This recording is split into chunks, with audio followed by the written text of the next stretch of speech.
Have you ever felt like your past controls your life, or that happiness is something only lucky people get to enjoy? Well, this book, The Courage to be Disliked, challenges all of that. It was written by Ichiro Kishimi and Fumitake Koga, two Japanese authors with very different backgrounds.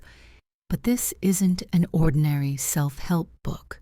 It's written as a dialogue between a wise philosopher and a curious young man. The young man comes to challenge the philosopher, to argue, question, and even prove him wrong. He can't believe life could be simple, or that anyone can truly be happy. But through 5 long nights of deep conversation, his view of life begins to change. This story isn't about theory. It's about you and me. It's about learning that happiness is a choice, not a reward. So are you ready to open your mind, challenge what you believe, and discover the courage to be disliked? The first night. Trauma doesn't control your life. You do. The first night begins with a heated debate. A young man visits an old philosopher, determined to prove him wrong. He has one big question. Can people really change? He believes life is hard, unfair, and shaped by the past. If someone had a bad childhood, strict parents, or painful memories, that's it. Those past events decide who you are today, right? But the philosopher smiles and says something shocking. No, your past does not decide your life. You do. This idea stuns the young man. How could that be true? Isn't our life controlled by what already happened? The philosopher explains, we don't live in an objective world. We live in a world we give meaning to. It's like wearing dark glasses. The world seems dark, not because it is, but because of what you're wearing. If you take off those glasses, the world changes instantly.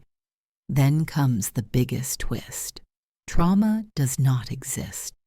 According to Adlerian psychology, nothing from your past can determine your present. It only has the meaning you give to it. The philosopher says, we are not driven by causes from the past. We move toward goals in the present. He calls this idea teleology, living with purpose instead of blame. For example, a man who stays locked in his room isn't trapped by fear. He chooses fear as a reason to avoid facing the outside world. It's not that he cannot go out. He decides not to. Even emotions like anger are explained differently. We don't get angry and shout. We shout because we want to control someone. And anger becomes our tool. That's how powerful the human mind is. We create our emotions to achieve our hidden goals. The young man is confused and furious. It's hard to believe that we choose our own unhappiness. But the philosopher ends the night with one unforgettable line. Your life is not decided by the past. It is decided here and now. All you need is the courage to change. And with that, the young man leaves, angry but curious. Because deep down something inside him has already started to change. The second night. Every problem is an interpersonal problem. The young man returns to the philosopher's home, restless, doubtful, but unable to stay away. Last time he heard that trauma doesn't exist, that people can change any time. He couldn't sleep after that conversation. Now he's ready to argue again. This time he asks, if the past doesn't control me, then why do I still hate myself? The philosopher smiles gently and says, that's because all your problems come from relationships with other people. The young man is puzzled. What do you mean, all problems? The philosopher nods. Whether it's sadness, anger, or loneliness, behind every pain is a struggle with others. He explains how we create feelings of inferiority by comparing ourselves to people around us. We see someone smarter, richer, or happier, and immediately think we're not enough. But that's just a story we tell ourselves. An inferiority feeling is natural. It pushes us to grow. But when we turn it into an inferiority complex, everything changes. It's when you stop trying to grow and start believing, I can't because I'm not good enough. You begin to use your weakness as an excuse to avoid challenges, telling yourself that your life is already decided. That's what makes the inferiority complex so dangerous. It's not about what others think of you. It's about the story you keep telling yourself. The philosopher says people aren't defeated by others. They defeat themselves by believing they can't change. He then gives an example. A person who brags all the time doesn't feel superior. He's hiding deep insecurity. And those who criticize others are often afraid of being seen as weak. Every struggle we face, at work, school, or home, is rooted in how we see and compare ourselves with others. The philosopher challenges the young man again. Life is not a competition. Stop trying to win or lose against others. When you compare, you stop seeing who you truly are. The young man sits quietly. He remembers how often he's judged himself through other people's eyes, his looks, his job, even his worth. And for the first time, he wonders, what if his suffering isn't coming from others, but from the way he's chosen to view others? The philosopher ends the second night with calm words. When you stop competing, you stop hating yourself. When you stop trying to be better than others, you start to grow. The young man leaves once again, his pride shaken, but his curiosity burning stronger than ever. The third night. How to free yourself from the expectations of others. The third night begins quietly. The young man walks in holding a notebook filled with questions. He looks frustrated. Last time he learned that all problems come from relationships, but tonight he wants to know how to escape them. He says, "Philosopher, people's opinions are everywhere. I'm constantly worrying about what others think of me, whether I'm liked, respected, or accepted. How can anyone live freely in such a world?" The philosopher smiles. That's because you're living your life to satisfy other people's expectations. You're trying to please everyone, and that's impossible. He introduces a life-changing idea from Adler. Separate your tasks. What does that mean? The young man asks. The philosopher replies, it means to clearly see what is your task and what belongs to others. For example, studying hard for an exam is your task, but whether others praise you for it, that's their task. Doing your job well is your task, but whether your boss likes you, that's not your task. Most of our pain, the philosopher explains, comes from crossing into other people's tasks, trying to control how they feel, how they react, or how they see us. We live in fear of rejection, of being disliked, and that fear steals our freedom. Then he says something bold. Freedom is not doing whatever you want. True freedom is not being controlled by other people's opinions. The young man protests. But if I stop caring about what others think, won't they hate me? The philosopher laughs softly. They might. But remember, that's their task, not yours. He pauses, then adds, when you stop living for recognition, you finally start living your life. The young man looks down, realizing how much of his life has been shaped by the desire to be accepted.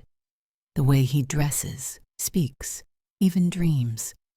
Now he understands that always trying to please others has been holding him back, like an invisible rope around his freedom. As the night ends, the philosopher says gently, to be truly free, you must have the courage to be disliked. The young man nods slowly. He still doesn't fully understand it, but he can feel deep inside that his world is beginning to open. The fourth night. The center of the world is not you, but community. The fourth night begins with silence. The young man sits across from the philosopher, still thinking about freedom and rejection. He says, "I tried not to care what others think, but now I feel lonely. If I stop living for people's approval, what's left for me?" The philosopher nods gently. "You've finally taken your first step toward freedom. But now you must learn what connects all people. The feeling of community." The young man frowns. "Community? You mean society?" "Not exactly," says the philosopher. "It's the feeling that you are part of something larger, that you belong to the world and the world belongs to you." He explains that many of our struggles come from believing we are the center of everything. We think, "Why don't people understand me? Why don't they treat me better?" But when you stop asking how the world treats you and start asking how you can contribute to the world, everything changes. The philosopher continues, "You are not the center of the world. You are a member of it, connected to everyone else." He teaches that life becomes lighter when you shift from self-interest to shared interest, from "what can I get" to "what can I give." The philosopher also explains that we shouldn't focus on praising or blaming people. When you praise someone, it can make them feel judged. When you blame them, it only creates distance. Instead, he says, encourage others, help them see their own strength. The young man listens quietly. For the first time, he feels a strange sense of peace. He remembers all the times he tried to be special, to stand out, to prove his worth, and realizes that happiness was never in being above others, but in feeling connected with them. The philosopher ends the night softly. Your worth isn't measured by what you achieve or how others see you. It comes from knowing that you're part of something bigger, that your existence itself has value. The young man leaves that night with no anger, no arguments, only a calm thought echoing in his heart. Maybe real happiness isn't about being special. It's about feeling connected to others. The fifth night, live with courage. In the present moment, the fifth night begins with a peaceful mood. The young man arrives, not to argue this time, but to understand. He says softly, "I think I finally see it, but I still don't know how to live it. How can I truly be happy in the world I'm in right now?" The philosopher smiles. "That's a good question. The answer is simple. Live here and now." The young man frowns. "But what does that mean? Should I just ignore the future?" The philosopher shakes his head. "No. It means stop letting the past and future steal your life today. Don't say, 'I'll be happy when I get this,' or 'I'll change someday.' Life is happening only in this moment, and this moment is enough." He explains that people waste their lives chasing approval, success, or perfection. They want to be special beings, someone admired, famous, or unforgettable. But the philosopher says, it takes more courage to be ordinary, to live each day sincerely, to do your work, and to give to others without expecting praise. He teaches that work is not just a way to earn money. It's how we contribute to the world. Every action, no matter how small, adds meaning to life when it helps someone else. The young man sits quietly. He remembers all the time he spent worrying about the future and realizes how much of the present he has missed. The philosopher says, "Don't try to live for results. Live like you're dancing, not for the finish, but for the joy of each step." Then he adds one final truth. Happiness isn't something you chase. It's something you choose. Right here, right now, the young man looks out the window. The night sky feels brighter, the air lighter. He came searching for the meaning of happiness, but discovers it's been within him all along. He smiles for the first time, calm, free, and alive in the present. And at last he understands the message of all 5 knights. To be happy, to be free, and to live fully, you must have the courage to be disliked. Final thoughts. And so the 5 knights come to an end. The young man who once believed that life was unfair now sees that happiness was never waiting somewhere far away.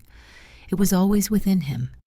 He learns that the past doesn't define the future, that relationships are not battles to win, that freedom begins when you stop living for others, that true worth comes from belonging to the world, and that happiness is found not in perfection, but in the courage to live each moment sincerely. The philosopher never gave him the answers. He simply helped him see what was already there, and maybe that's the real magic of this book. It doesn't tell you how to change your life. It shows you that you already can. So as you finish this story, take a deep breath.